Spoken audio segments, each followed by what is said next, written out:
Hello, I'm Lara Kulcherson and this is Newsfeed, your dose of what people are talking about online. Israel and its supporters are ramping up a disinformation campaign on social media. Despite mounting evidence to the contrary, they are falsely claiming that there is no famine in Gaza. Across platforms like YouTube, Instagram, and TikTok, pro-Israel accounts are sharing carefully selected, misleading clips of cafes and food markets in Gaza, insisting they prove there's no hunger. What are the top 5 restaurants in Gaza in the summer of 2025? Well, there are a lot of them. But before we dive in, just one quick thing. All the restaurants you are about to see are open right now. One Israeli YouTuber with more than 400,000 subscribers posted this video titled Summer 2025, Genocide Never Tasted So Good. The video shows cafes and restaurants supposedly still operating in Gaza City. It attempts to argue that food is abundant and that global reports of famine are exaggerated or false. Of those 5 cafes featured in the video, one had shut down entirely due to lack of supplies, another had just reopened after being closed for weeks, a third says it no longer serves food at all. But similar videos continue to emerge across all social media platforms. Many of these viral clips are either outdated, AI-generated, or not even from Gaza. The famine in Gaza is fake. 2025's starvation famine in Gaza is 2024's genocide, because the genocide shtick didn't stick hard enough. Like, it really needed to stick and not enough Gazans were dying. The fake famine is 2.0.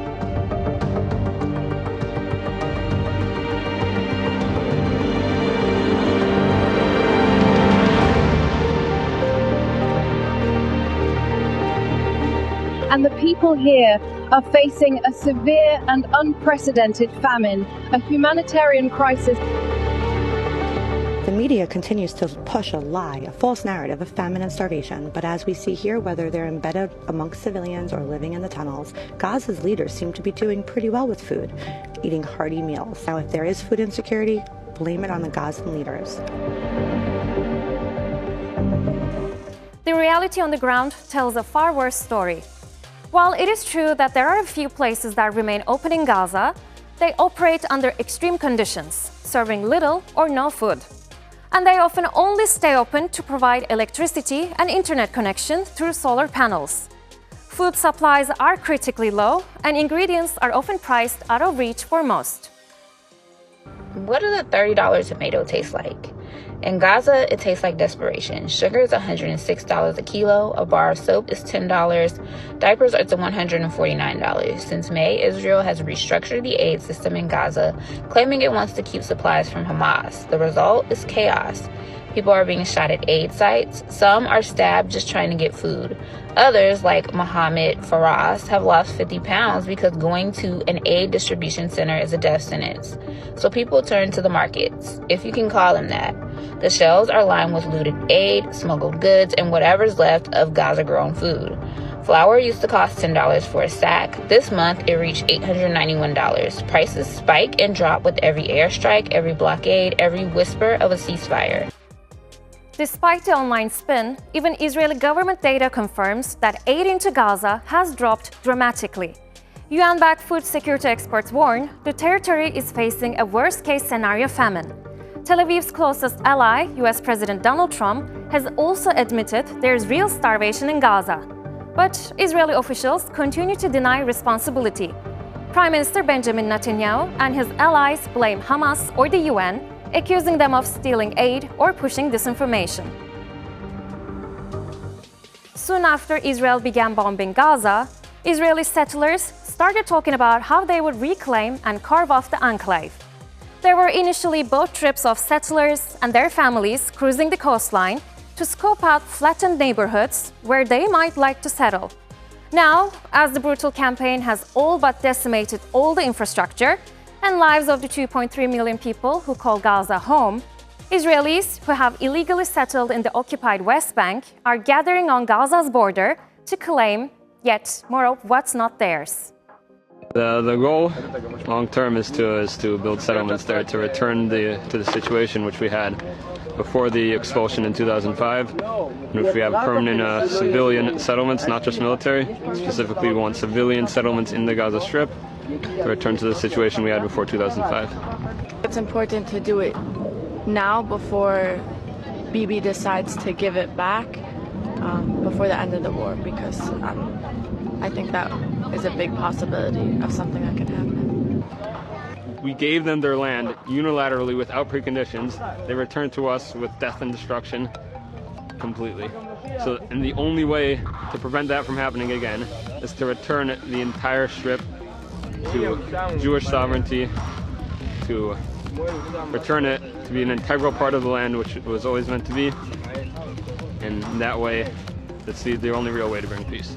Every place that there are Jews is one less place for them to attack us from. I think we've built beautiful settlements back when we had Gush Katif, and I think we could build more. Oh, it's just the settlers. Oh, just some of them are extreme. Just some of them are. The state enables the settlers. I don't care what you have to say about the settlers. They're horrible. They're illegal under international law, and the state enables them. You do not see Palestinian settlers from Gaza. You do not see Palestinians from the West Bank settling outside of the West Bank, even though they have the keys to their house. Israel dismantled its 21 settlements in Gaza in 2005. Now, Israeli media is reporting that Netanyahu will propose reoccupying Gaza, and his war cabinet is setting a new strategy. Opposition parties said it risks endless war, while families of the hostages fear it will jeopardize their safety. The UN has warned there will be catastrophic consequences if Tel Aviv expanded its military operations in Gaza and would further harm Palestinians. When asked about the possible reoccupation, Trump said that's going to be pretty much up to Israel. Through its policies, Israel protects and secures settlers and their illegal homes in the occupied West Bank. It's a practice that is widely condemned internationally, but a policy that prevails because of support from its closest ally, Washington. Trump has suggested that Gazans move out of their homeland. He even released an AI-generated video of Gaza that looked like a Gulf state-like resort, featuring a golden statue of himself. While shirtless American and Israeli leaders launched on golden beaches, there were no Palestinians. And this week, Republican House Speaker Mike Johnson was in the occupied West Bank on a trip designed by Jewish lobbyists to support settlements. You know, Johnson went to the Western Wall yesterday and he prayed, and he said that he prayed that America will always stand with Israel. And then they visited an illegal settlement in the occupied West Bank, a blatant endorsement of Israel's plan to annex the entire West Bank, which they call Judea and Samaria. They said nothing about the violent settlers who terrorize Palestinians every day, burning their homes, shooting farmers, even killing U.S. citizens. And oh, they're going to Gaza, but not to show their concern for the starving people, but to praise the despicable so-called Gaza Humanitarian Foundation, a group of callous mercenaries who, together with the Israeli soldiers, are murdering starving people every day as they risk their lives trying to get a little bit of food for their families. Shame on these Congress people. Shame on Mike Johnson. A small group of refuseniks, these are Israelis that have consistently refused mandatory military service, also marched to the border this week. They are calling for the genocide and the blockade to end. Israel has responded by arresting several protesters. My name is Itamar Greenberg. I am a human rights activist and refusenik.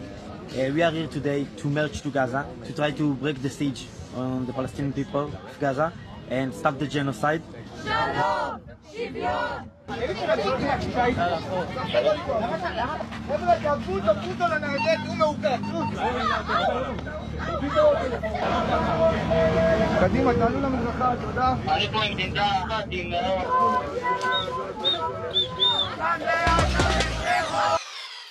Look, I didn't ask to be the king of summer.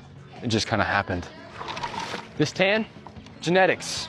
I just got my color analysis back. Guess what? Golden summer. Literally. This might feel oddly familiar because Dunkin Donuts' new ad campaign has a striking resemblance to American Eagle's infamous jeans ad. While the American Eagle campaign is still being called out for alleged racism, Dunkin Donuts may have just taken things a step further. At first glance, Dunkin's ad appears to be a light-hearted celebration of summer. But online, it is raising serious questions about its underlying message. Both campaigns seem to emphasize good genes, a phrase that some say hints at white supremacy. Critics have accused the ads of echoing eugenics, a discredited and dangerous ideology that promotes selective breeding. Some believe these ads reflect the current political climate in the US and the Trump administration's policies.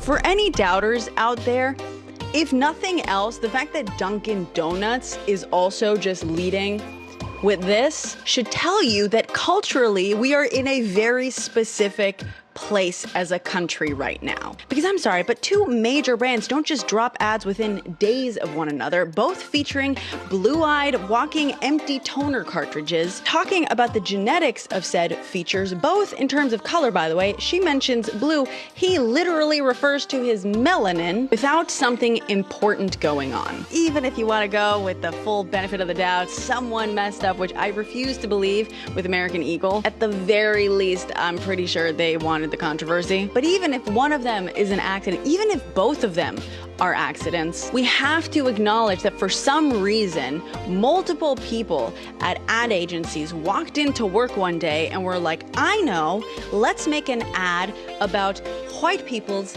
genetics.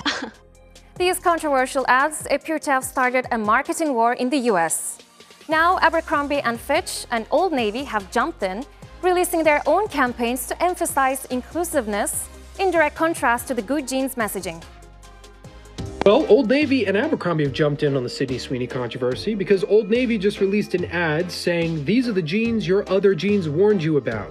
And Abercrombie released an ad with a video saying denim should feel like being comfortable in your own skin. It's nice to see that there are companies willing to combat the fascistic narrative that is being pushed through Sydney Sweeney and American Eagle's collab, as well as the new Dunkin ad. Though I wouldn't give Abercrombie too high of praise due to their recent problems, but I think we are watching live the separation of companies that are going to side with big tech and Trump and the push for fascism, and the side that's pushing for the people. I believe what Old Navy and Abercrombie have done is taken the gloves off. I think they've created a borderline requirement for every other company to show where they stand in these historic times.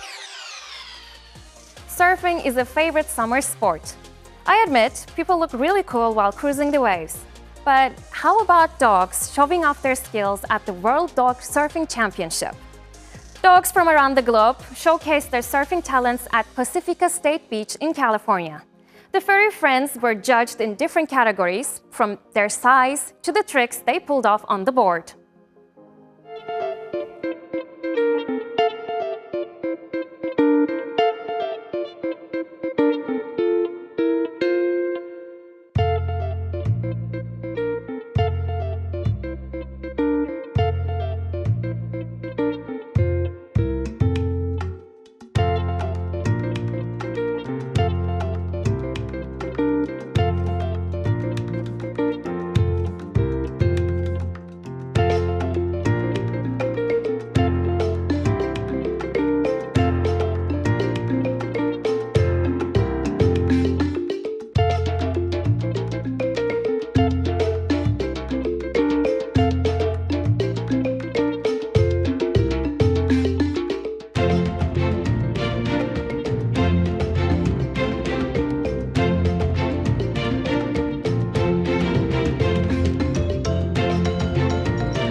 And that's our show. Find our latest stuff on YouTube and do subscribe to our channel. See you soon.